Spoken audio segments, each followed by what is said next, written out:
Can you guys hear me? Everybody can hear me? Yes, I can hear you, Okay. Linda. For some reason, my video on my screen stopped, but I called in my phone. Are you going to echo anything?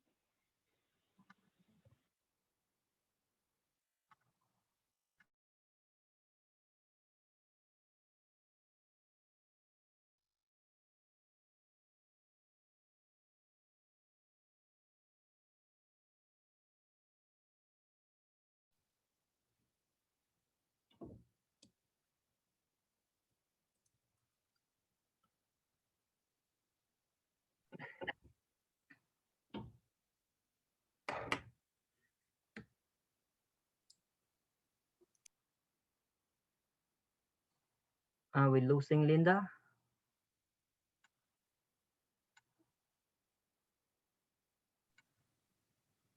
She should be here any second. Linda, are you there? Can you hear us? We see your name.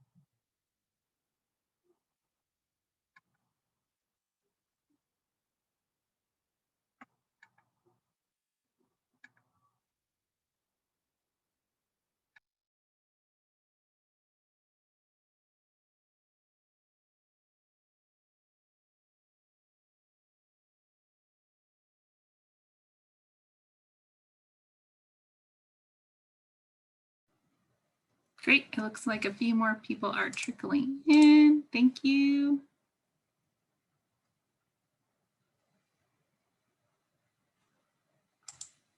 We already have some people sending in questions. That's great. We're going to get to reading them toward the end. You'll also be able to participate by raising your hand, and we'll call on you at the end.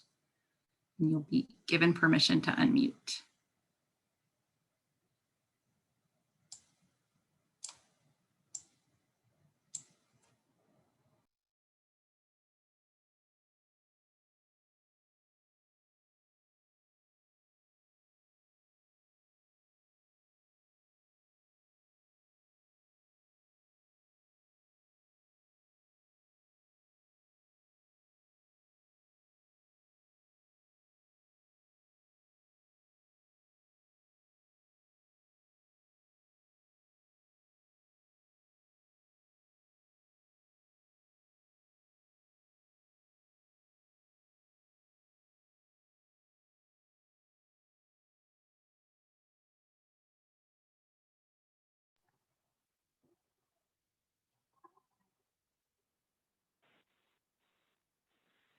Good evening, everyone.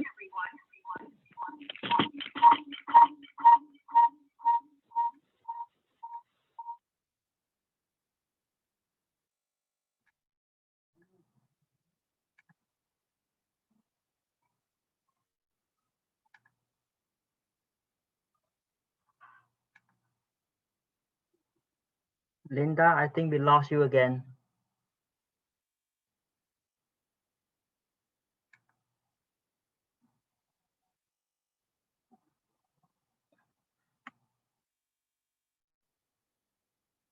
Good evening, everyone. Sorry for there's some technical issue. Our presenter Linda Gate, I don't think she tried to log in again. So just give us a couple more minutes. Sorry for the delay.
Kelly, are you talking? You're on mute.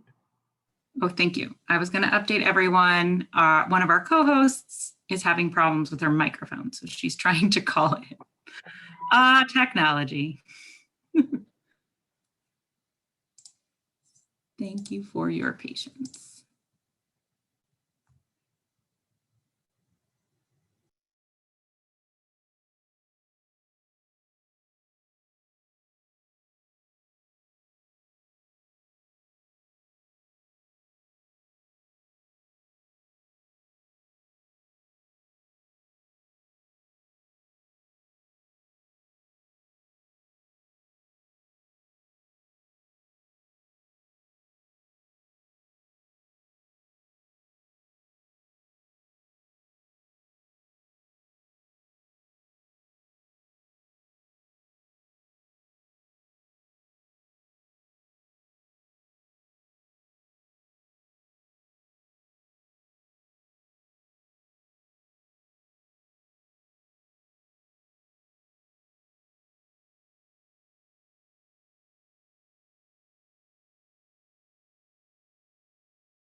Hi.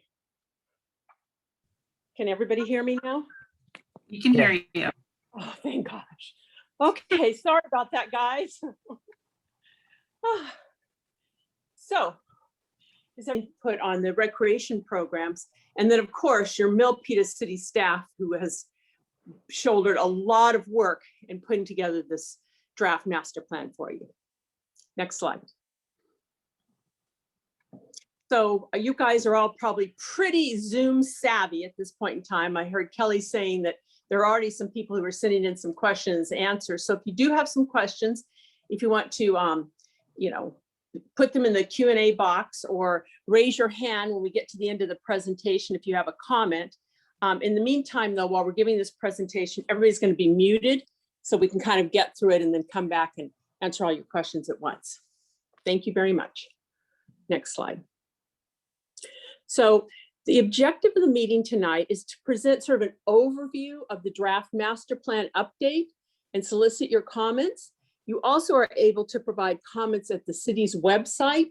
So this is this is a 100+ page document. So this is really an overview to introduce you some of the overall themes.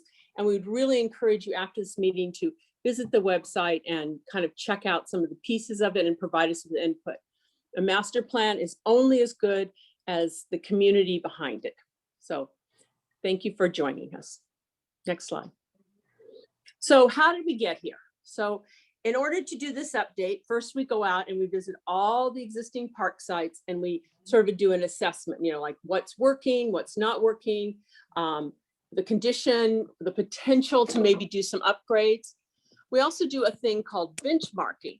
And in that, we look at other cities that are sort of peer cities in Milpitas, and we see how many, how we compare, how many acres of parkland do they have per residence, how many soccer fields do they have, how many tennis courts do they have. That doesn't mean we want to have exactly the same thing as our neighbors have. And in fact, the things that are different will be those things that are specific to Milpitas. But it's one of those pieces of information or kind of comparison shopping to sort of understand where you stand. The third really important part is community engagement, finding out what the community likes about the park system, what they feel they need. And in order to do this, we conducted 2 rounds of online surveys. The first round was when we were trying to find out overall what people would like to see in their park system. In the second round, we asked people to specifically go in and look at some of the recommendations that were being made for individual parks and comment on those as well. We also conducted 4 focus groups to sort of get more insights to some issues that had been raised. One group was with organized sports, who always are working very hard to sort of meet the needs of organized sports because they need large open fields. We talked to teen users because that's a group that often stops using parks, and we wanted to find out why and what we could do to bring them back. New residents, people who've recently moving into Milpitas and some of the higher density development areas, who maybe have very different needs from their park system because they often, the things that are done in traditional backyards, they don't have that kind of traditional backyard, so they're using their park systems for some of those uses. And finally, from some of your special needs communities, like sort of about social services resources. This is a very important role of your recreation department in the past year or so.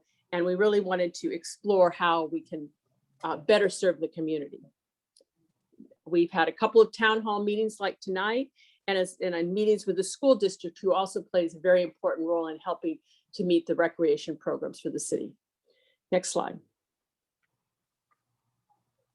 So we're always curious, as I said, because it's about community output. So I would love it if you take a few minutes to answer this poll and tell us how you heard about this meeting tonight. Your staff loves to hear from you and know how to reach out to you. So if you just could select how you heard about this meeting tonight, and we can pass that information on to the staff. We'll just give you a couple minutes to complete this. How are we doing, Kelly? Can you track when people have sort of voted?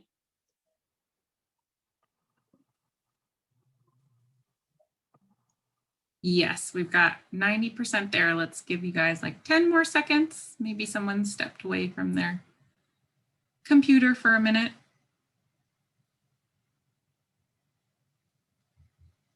All right, here we go.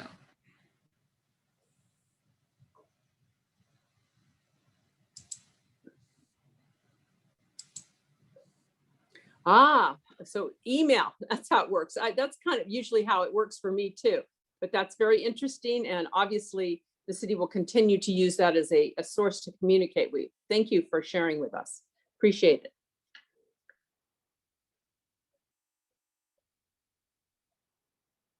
Next slide.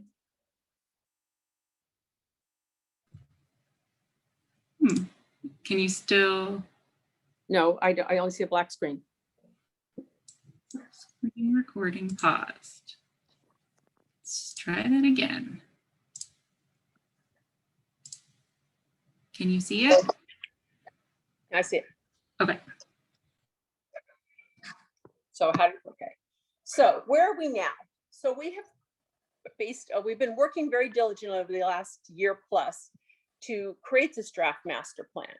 And the document sort of contains a overarching vision, gives some insights into the planning context, discusses recreation programming, provides goals and recommendations, discuss the existing conditions in the park and proposed improvements, and an implementation action plan. So I'm going to go through some of these, as I said, a high level overview of this, so that when you go to the document, it'll be easy for you to find the area that you're really interested in reviewing.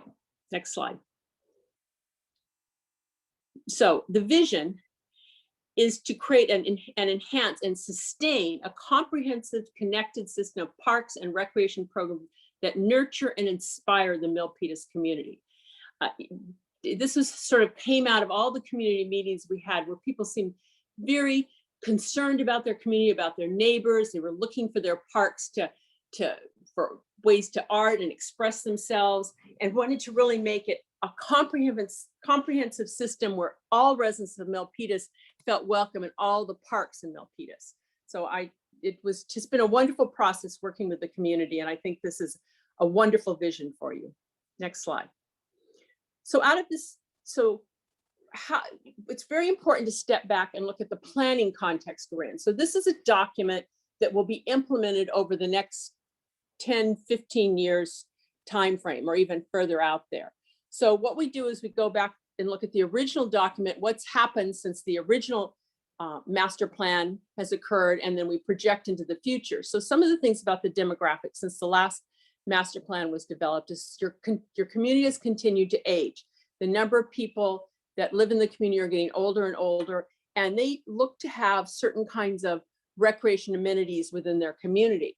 You also have much greater diversity of ethnicity throughout your community that's causing, different kinds of sports and things to be requested. So we're getting more pickleball requests from more our Asian community. We get requests for cricket from different kinds of groups. So it's an evolving request, and this is just the way it happens with recreation.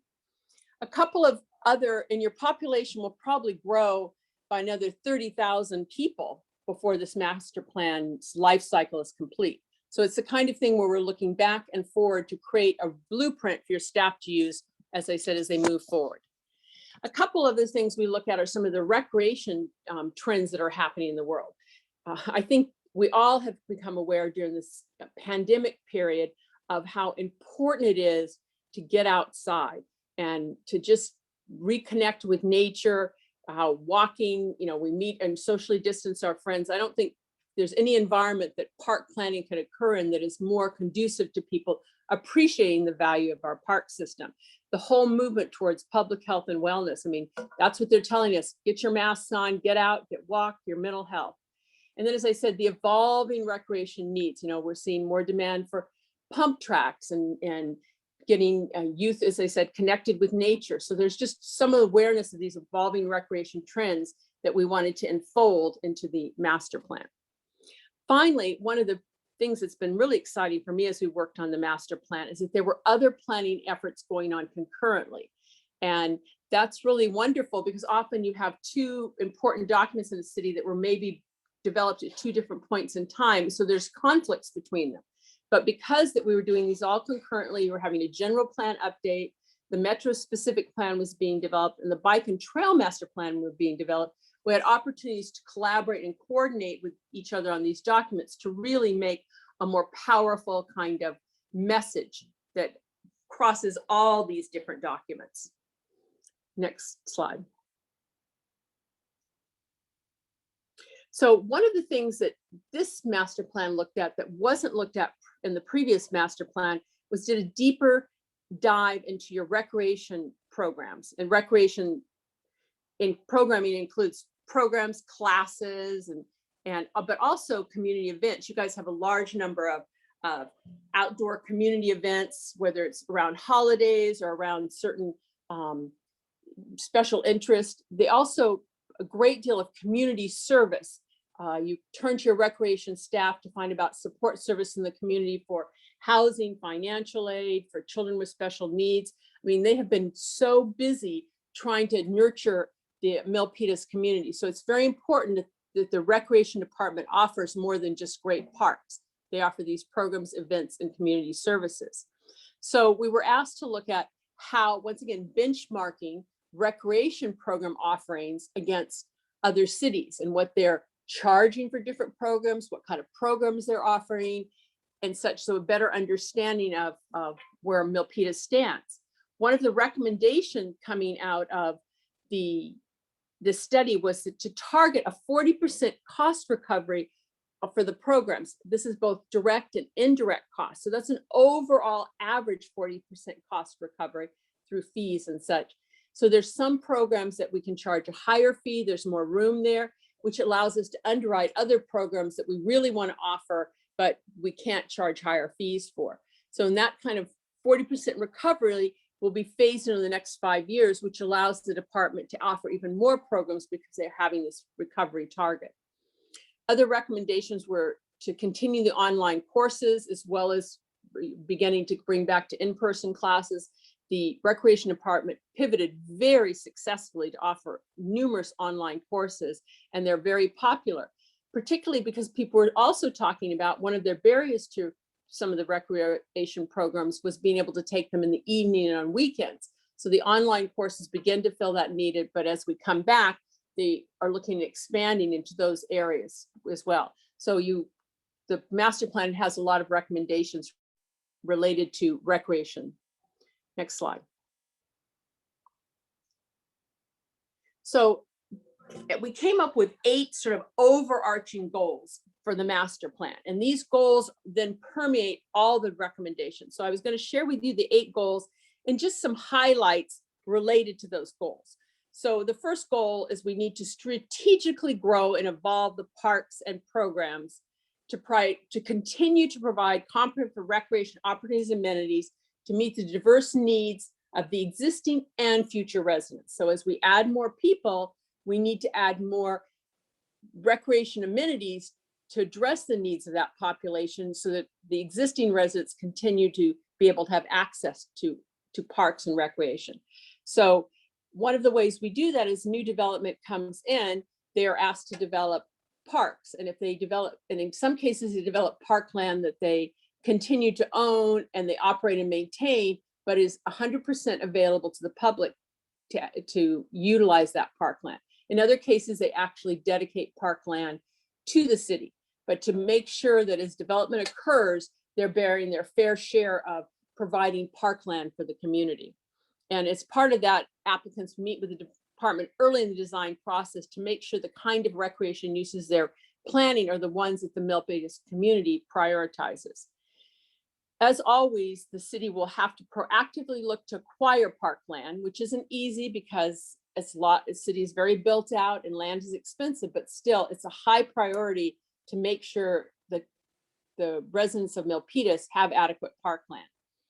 One of the other things though, because parkland is limited, was looking at not just being an acreage category, like you have a certain number of acres per 1,000 residents, but also really the recreation experience by making improvements to parks or really developing better facilities so that actually the capacity of the park to accommodate more people and to provide a greater variety of recreational experiences, that you might be able within 3 acres to accommodate the number of people and experiences that might have been in a 4-acre park previously. So that kind of intensification of the recreation experience, and certainly adding Wi-Fi access in all the parks. That is, Milpitas is very tech savvy and they look to have access to Wi-Fi in their parks. These are just some of the recommendations related to this goal. Next slide.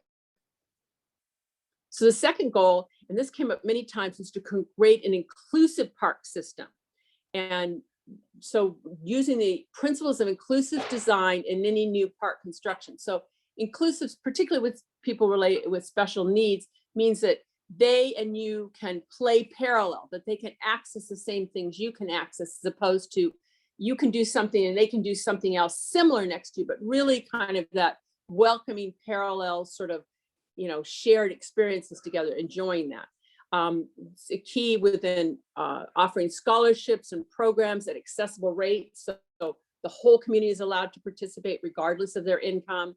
A diverse selection of events that appeal to a wide range of people. And also one group, as we mentioned before, welcoming teens into parks. They're a user group that's fallen out, and we talk to them a lot about the kinds of amenities and things that would attract them to linger in parks and feel welcome in parks. So those are some of the recommendations that you'll see in the goal too. Next slide. So I'm just curious, Milpitas already has some all-inclusive playground features, and if you knew which park had those all-inclusive features. So for some of you may know, others you might want to take a guess, but take a shot.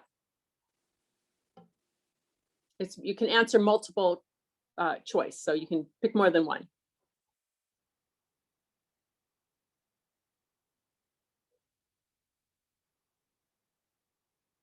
How are we doing, Kelly? We have only 2 people voted so far. Oh, okay. Here we go. Okay, now we're jumping up. Mhm. It Remember, takes, there are no wrong answers. It takes a minute. I know. it's multiple choice. So you have to think about each answer. Right. Yeah. Like, where is that? Where's the playground there? What's that thing? Yeah.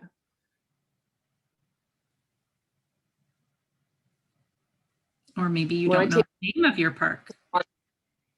When I take my grandchildren to parks, the all-inclusive features are often their favorite, because often they're related to sensory experiences too. Yeah, the musical elements are a big hit these days. Yes, exactly. Okay, we'll give like 10 more seconds if you're still participating.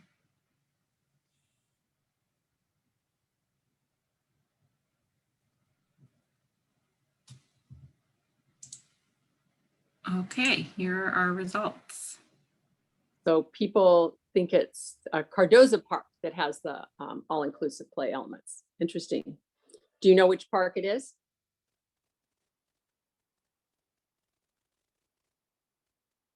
Lost your voice. Oh, me? No. Yeah. What's the answer? What's the answer? Oh, I think that Cardozo Park and also Crichton Park both have inclusive elements in them. It's Creighton and Higuera Adobe. It's Creighton and Higuera. There, Renee. Thank you. Okay. So, but as we move forward, we'll incorporate more and more of them. Next. So we went black again. We'll have to rejoin again.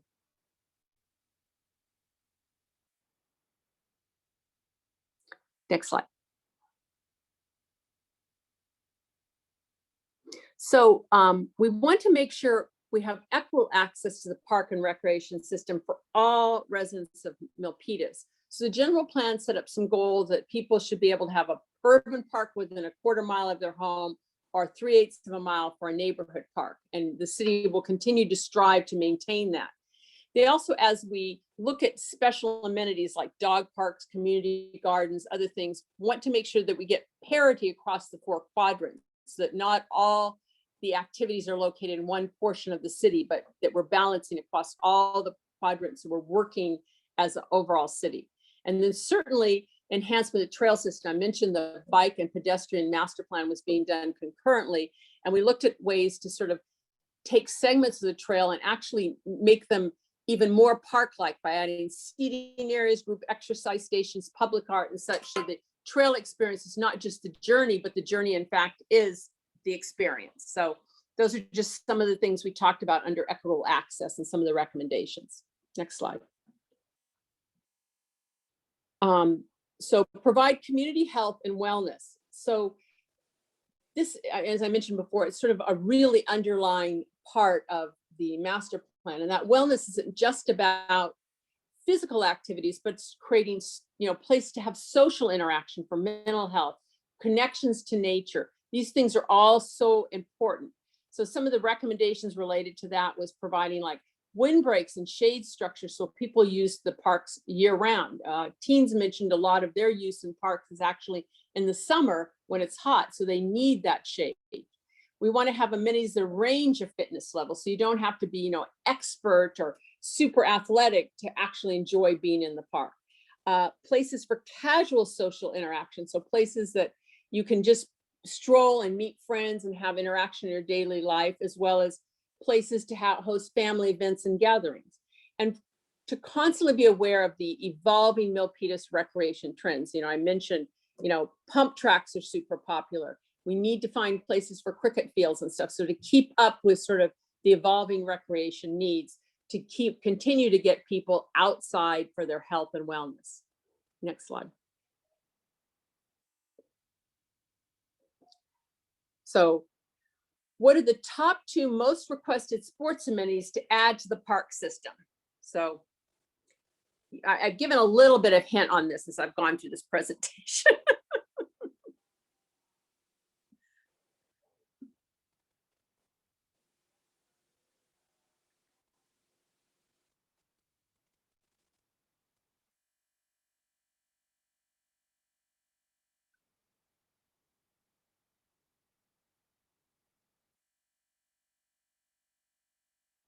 How are we doing there, Kelly? We've got 92%. We'll give, if someone stepped away from their computer, we'll give you like 10 more seconds to get your guesses in. Top 2 most requested sports amenities.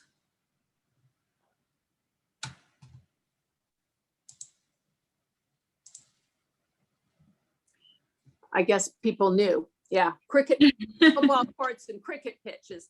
There was significant discussion about sports fields, and that was certainly something we had to work on. Playgrounds were really important, but they weren't seen as a sport amenity. I think playground improvements were one of the top things people wanted to see. But those 2 sport amenities, those emerging sport amenities, were 2 of the things that we had to sort of reach out and accommodate. So this one, I really loved thinking about this with the city of Milpitas. Reflect the cultural diversity of Milpitas. So people really wanted to see, as each neighborhood park redevelops, that it looks at the local neighborhood and sort of draws from that cultural heritage and reflects that in the park, so that not every park looks alike, that it begins to take a flavor from the local neighborhood. A lot of desire to integrate art into parks, either to reflect culture or other kinds of pieces.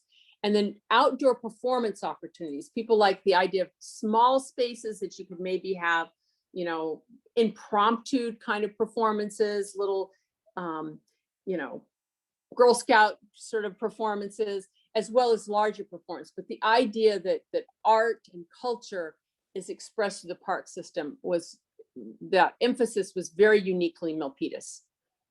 Most cities want it, but Milpitas really prioritized it. Next slide.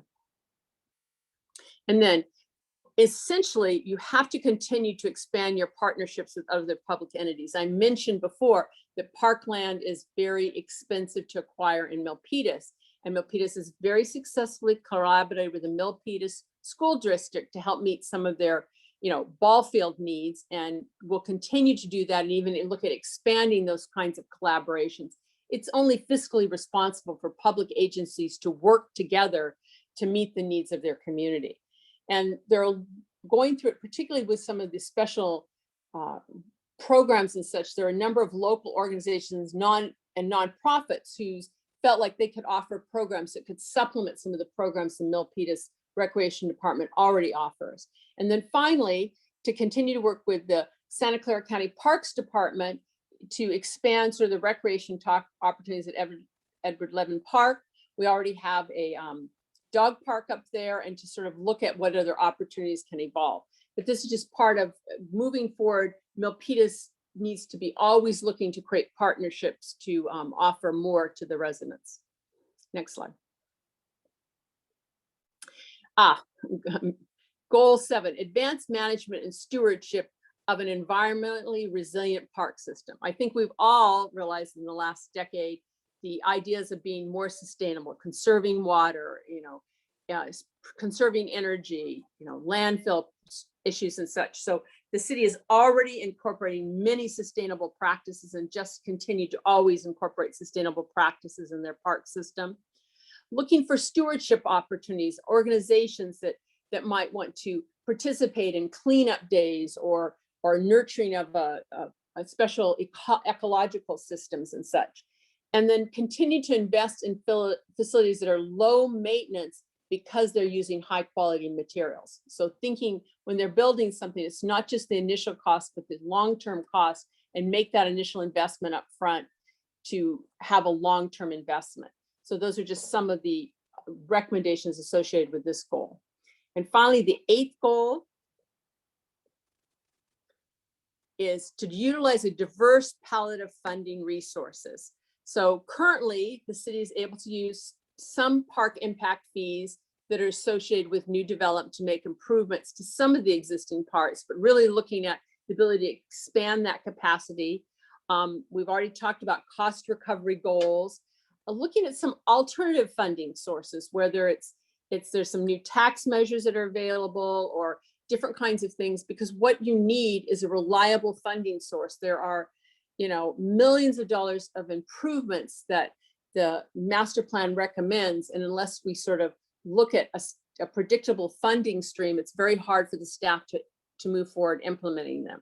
And finally, as we talked about before, leveraging all those partnerships, not only for land, but for stewardship and even in fundraising efforts. Next slide. So when you visit the master plan, what you can see is we took these 8 goals and we visited each park, and using the existing condition assessment, some of the minis that people wanted to see, develop recommendations for each park about types of improvements that might occur there. Now, these are not the final plans for these. If and when a park comes up for a redevelopment, there would be a number of neighborhood meetings with the community to work through, as I say, to get that sort of unique flavor of the neighborhood and such. But this is really looking at the kinds of improvements we need to make and want to make in each park in order for us to set a budget for those improvements and in order to us to begin to program into the long-range master plan of funding these improvements. So I'm sure a lot of you will be curious to go and look at the master plan at specific improvements that might be proposed at a park that you visit frequently, or if you're looking for a specific kind of use, to find out which park this may be programmed in. So I think this would be an interesting place for you to peruse. Next slide. And then, as I said, so what we do with all this is we create this roadmap or action plan. So we take all the improvements that are suggested, we develop a cost estimate, we sort of create a prioritization based on sort of the community need and the condition of the existing park, parity and such. And then the rate at which these things get moved through really depends on funding availability. Often if something would reduce operating costs, that will prioritize it. Or maybe there's a limited time opportunity because there's a grant source that we can use, or a partnership potential, or maybe it's just a minor fix that would actually really improve something greatly. So those kind of things plug into the prioritization criteria. We take that, also the funding strategies of the capital improvement programs, impact fees and such, and basically we've listed to your right, you can see an action plan. So we've taken all the improvements suggested for different parks, and we talked about whether they would happen in year 1 to 3, year 3 to 5, year 5+, or they're just an ongoing issue. So you might want to review not only the proposed improvements at the different parks, but sort of the timing of when those things ideally would occur. Once again, this is going to be based on our ability to fund all these improvements. And then I think this is the last slide. Oh, sorry. I keep mentioning that I'd like you to have a chance to go to the website and review the master plan document. And as I said, you don't have to read the whole thing, but you might want to key in on some of those key issues like the goals or park near you and provide comments to it. This is the period we're collecting comments from you. We'll be taking the document to the City Council for their comments on June 12th. We'd love to be able to share with them some of the comments you're making. So some of the concerns or things you like about the document. So it'd be great if you could, find time to jump on in the next, few weeks. And so it's, at the Milpitas Parks Recreation Masterplan.org. So I'll hopefully after this meeting, because I'm sure you'll have some questions we can answer, but if you're like me, you'll think of something a week later, or you really want to study your sort of comments and such. Next slide. So now we'll open up for comments and questions. And I think some people had already been adding their questions. Kelly, is that correct? We have 2 hand raises and we have 2 written comments. Okay, so let's take the hand raises first, and then we will read your written comments out loud. First up, we have Oscar. You should have permission to unmute.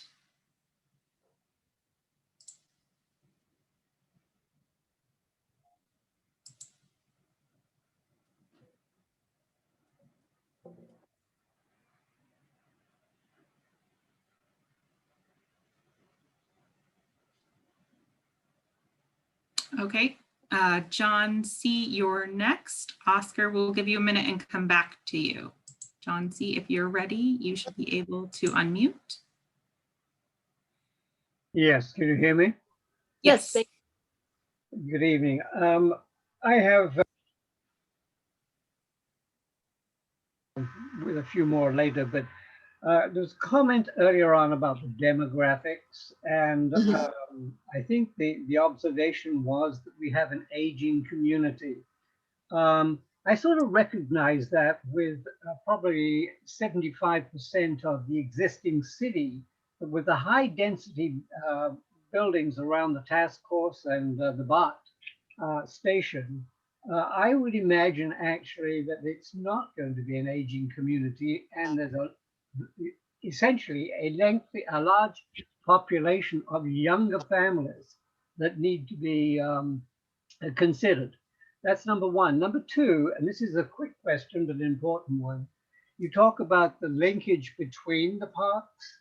Um, I'm wondering how that ties in with perhaps street modifications, trail modifications, overpasses, underpasses, and so on. And is that part of the Parks and Recreation Master Plan? Okay, there is actually a bike and ped master plan. As I mentioned, it was developed concurrently with this. And so that will have a great deal of detailed information for you about those street improvements and such. We had an awareness of where they were making improvements so that where we could, we sort of adapted to what they were doing. But for that connection in much more detail, you should look at the park, the master plan for pedestrian and bicycle improvements. Thank you.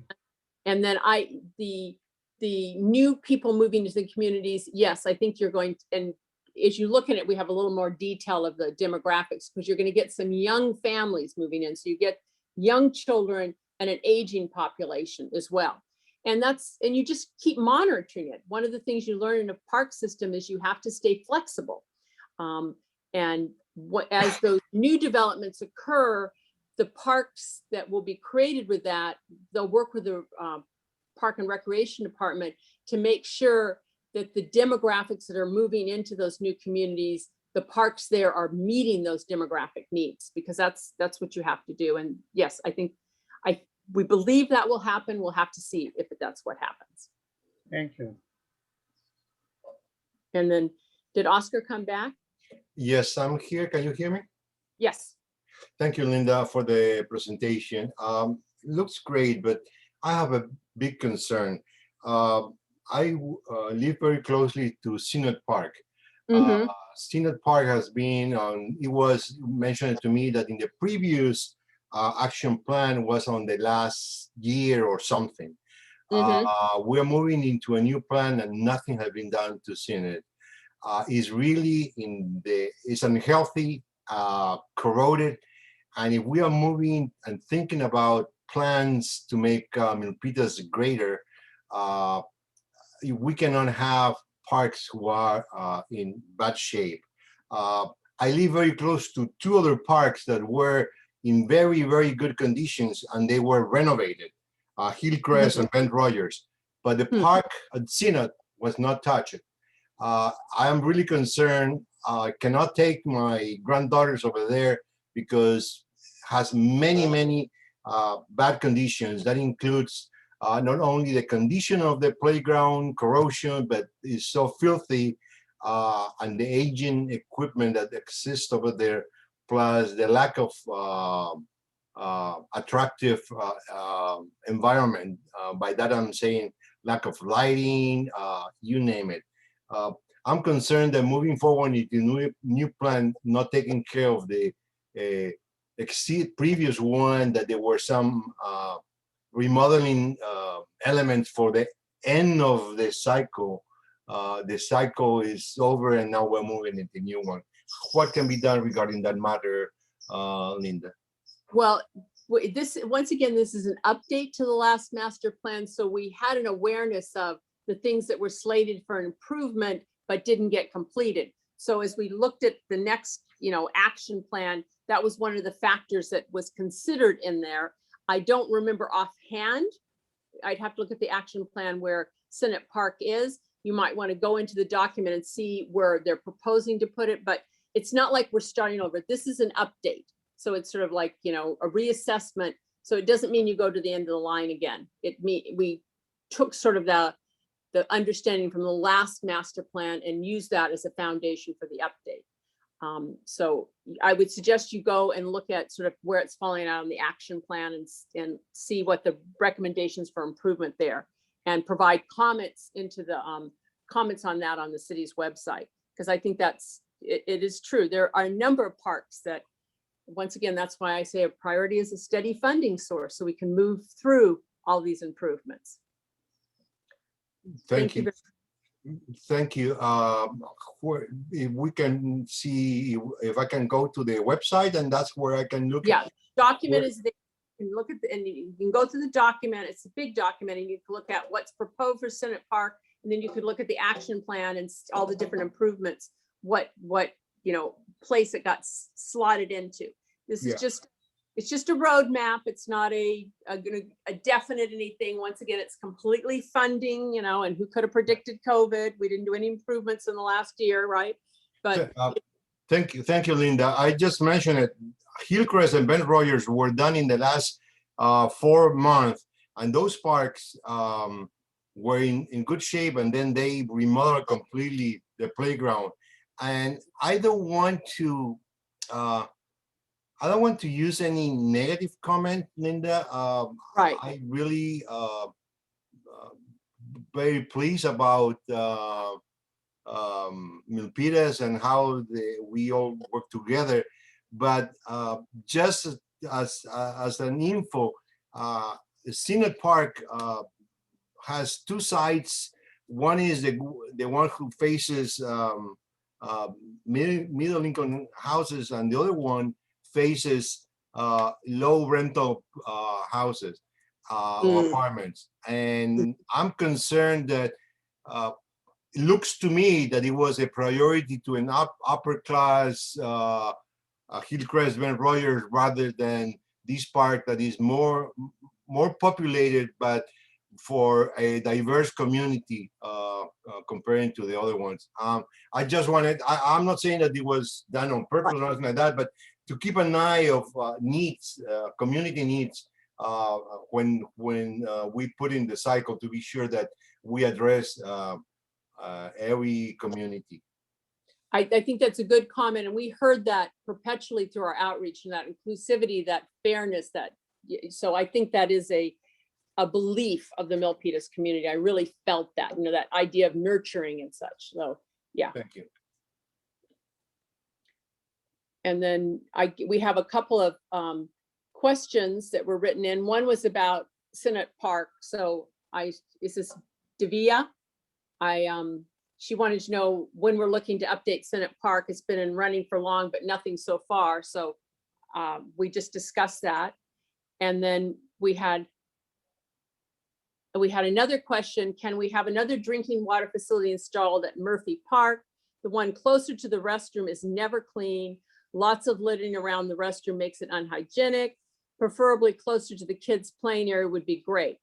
I think that's a great comment that can be made onto the plan for that park, so that when that park is redeveloped, that's one of the things that they look at adding. So I'll check to see if that is one of the features that's been recommended. You might want to look too, and if you don't see it, add that comment and we'll make sure it gets picked up. Kelly, do we have any other people with hands raised or? We do.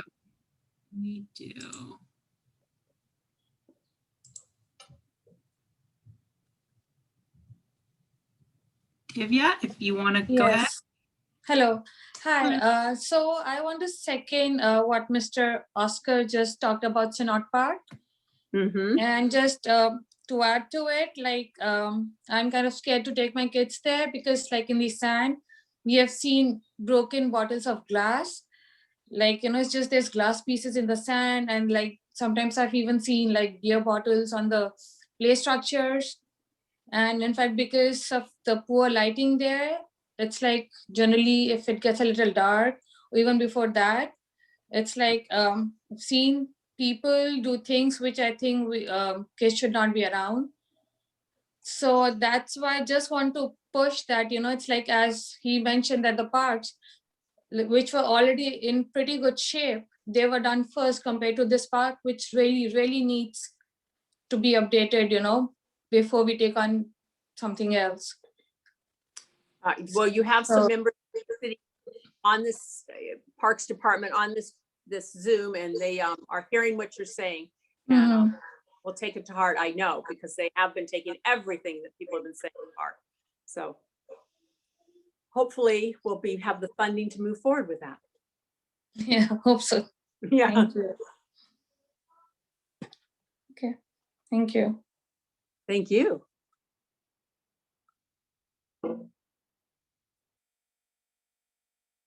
So we had another, Kelly, do you have any more hands raised? Because there's a question that came in. We can read those questions, and then Rosie, we will get to your hand raise. Okay, so we have, what is the timing for implementation of updates? I live by Starlight Park that has not been updated in years. So as I said, I think if you want to look at the master plan and look at the action plan, it will, you'll see like what possible frame, like 1 to 3, 3 to 5, 5 plus, the different improvements are slated for. Once again, this is only sort of a guide because we may move faster if we have better funding or slower if other things occur, but it will give you some sense of what the city, the strategies are laying out for themselves over the next 10 years. And if you'd like to do that, once again, I can't pull up and look at each park where they're slated at this point.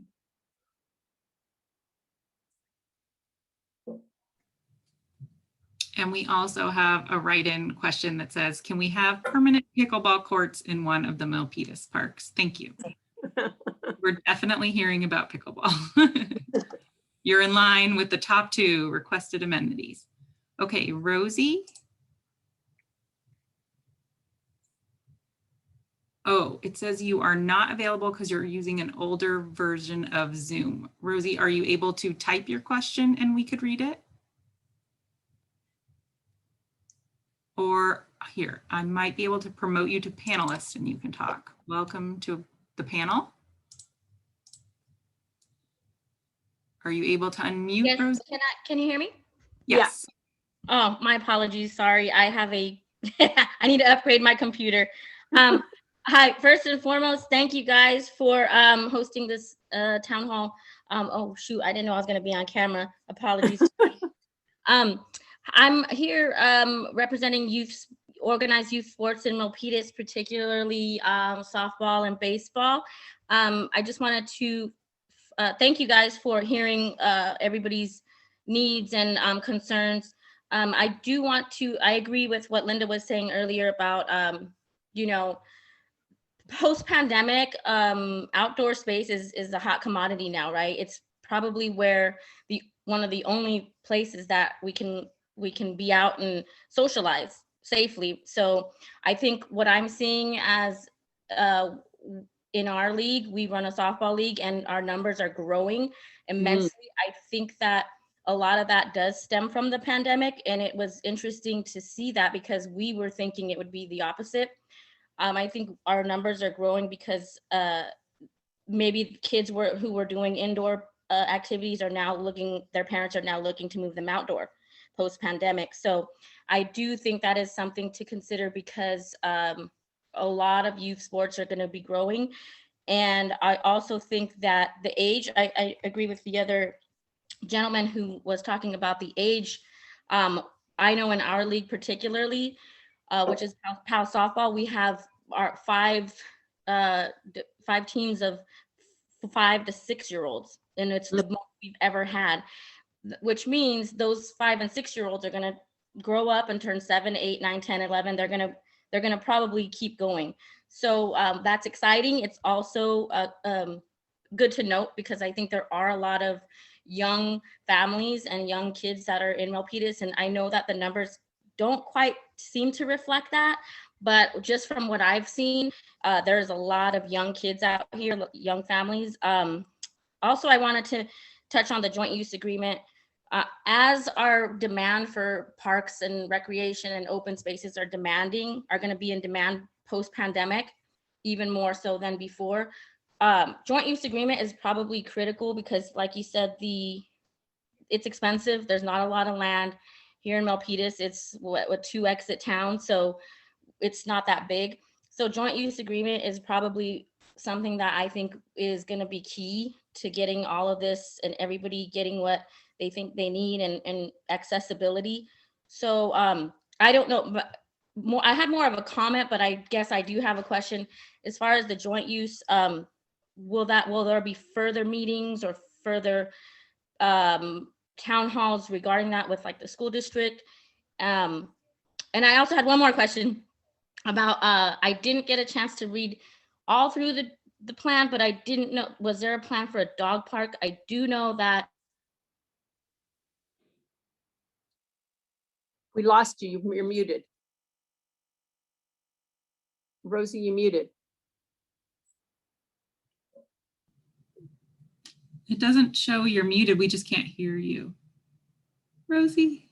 Provide like plastic bags for some of our girls to take their shoes home at the end of the day because they might step in something, right?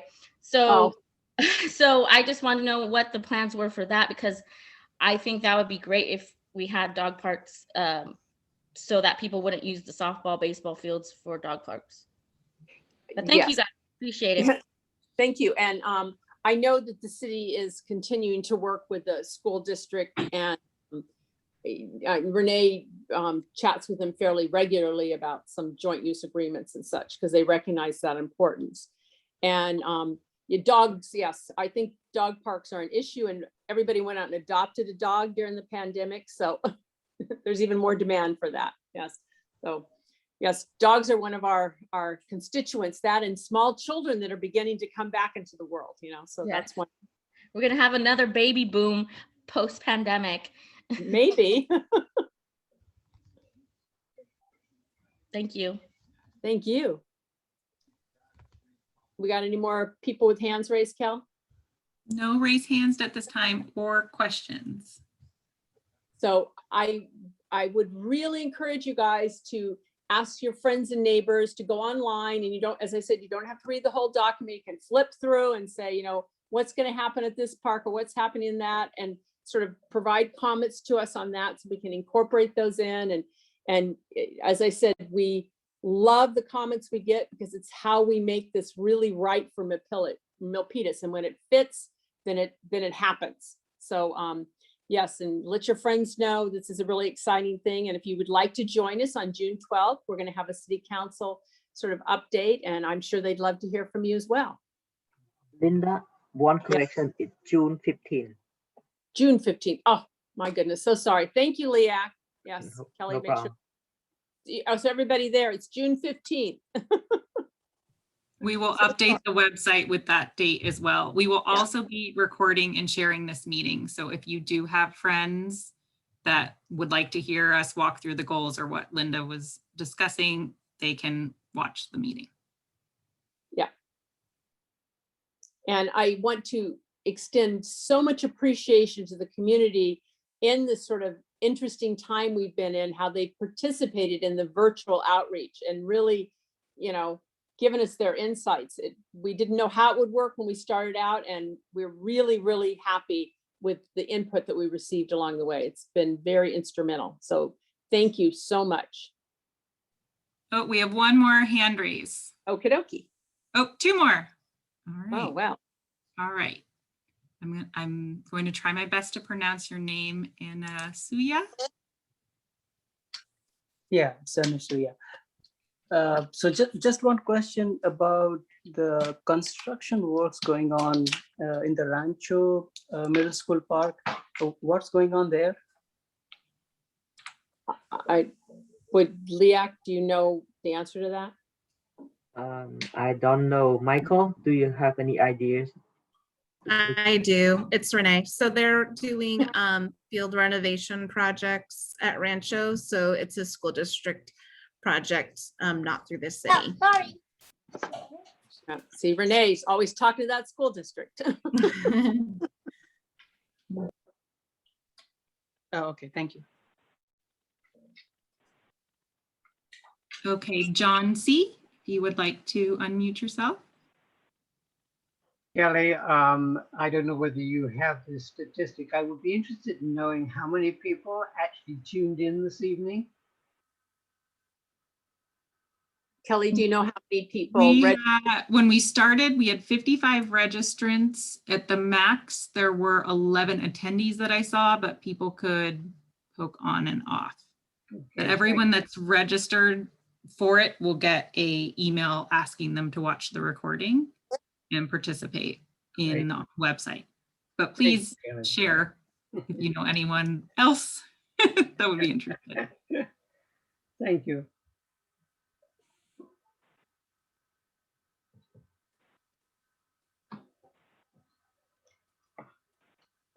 Okay, we had just one final comment. Thank you for getting the various communities and sports included in the plan. Yes. Thank you. This is your plan, guys. We just put it on paper. All right, if there's no more questions and comments, we can let people get on with their evening. Right, they want to run to the website and start reviewing the document. Renee or Leah, do you have any closing comments? This is Renee. So just thank you, everyone. I see a lot of familiar names that have gone through this process with us and started with us in person and then moved virtually. And like Linda said, it really is the plan of the community. And so I look forward to taking this, getting more comment in the next couple of weeks, and then taking it to City Council in June, and then making some changes. So I did note some questions, so I'll send some emails out for those of you that had some direct questions about projects to also help inform. So thank you, everyone, and have a great rest of your week. Thank you, Renee. And thank you all who joined, and go have your dinner if you haven't had it already. Enjoy these long evenings. Thank you. Thank you. Okay, thank you, everyone.